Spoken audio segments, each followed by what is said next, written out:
Hey, just following up from the Minerva panel discussion the other week. I've got a few questions to answer, so I'll dive in. Alison asked, what did I study? I first attempted to study architecture for a year and a half, but turned out that's not what I wanted to do, even though I thought I always wanted to do that since I was 7 years old. After that, I moved into a Bachelor of Arts in Politics and International Relations, which I may or may not use, but I was really interested in essay writing and I was interested in politics as well, and that was a great combination of those two things. I started that in 2015 and graduated in 2018. Kimberly asks, what difference have you found being a leader of your business and being a leader within sport? I really liked this question.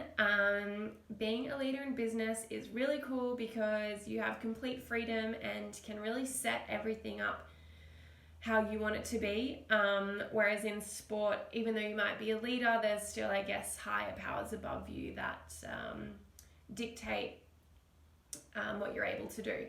Whereas in business and starting my own business, I've really been able to set things up how I wanted to, and moving into a phase where I get to pick my own team, and that's really exciting as well.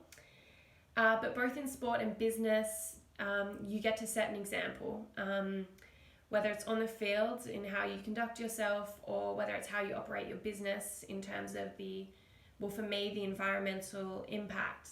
You really set an example of how you want things to be done, or how you want other people to engage and do the same and have similar actions. But I guess in business, what is different from sport as well, when you do a really good job, there's often not someone there to pat you on the back and say well done all of the time. It's a bit more brutal in the little outside of our little sports bubble. But the skills and the qualities that we have as elite athletes are definitely applicable in the business world. And a question from Amy. What are your dreams for your business, and do you work with specific teams yet to make ethically made uniforms not covered in plastic, or is it more focused on making training gear at this stage?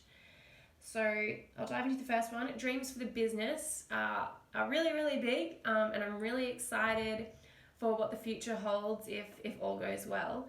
Not to give too much away, but ideally, and we're sort of in this phase at the moment, but there's so much more we can do, is to operate within a complete circular system, so that all the resources that we use to either operate or make clothing, everything stays within our system, so that there's zero waste and very minimal environmental impact, even to the point where our operations have more of a positive impact on the environment than negative one.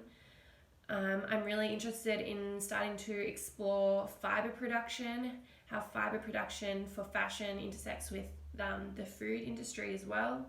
And then also things like biosynthetic fabrics, because all sporting uniforms are made out of synthetic fabrics like nylon and polyester. At the moment we use really sustainable recycled fabrics, but how we can look at biosynthetic fabrics that are made from plants that can actually decompose really quickly, still have the same properties as synthetic fabric, but decompose really quickly, unlike your traditional synthetics, which take up to 200 years to decompose. I could talk about this for hours, so I won't dive in too deep.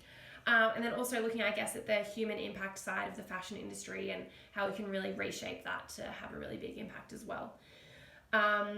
Ideally, our vision for Stature is a thriving earth and thriving athletes. So to have a network of people who are really dedicated to performing, but performing in alignment with earth and really supporting this future of a really amazing environment that nourishes us all.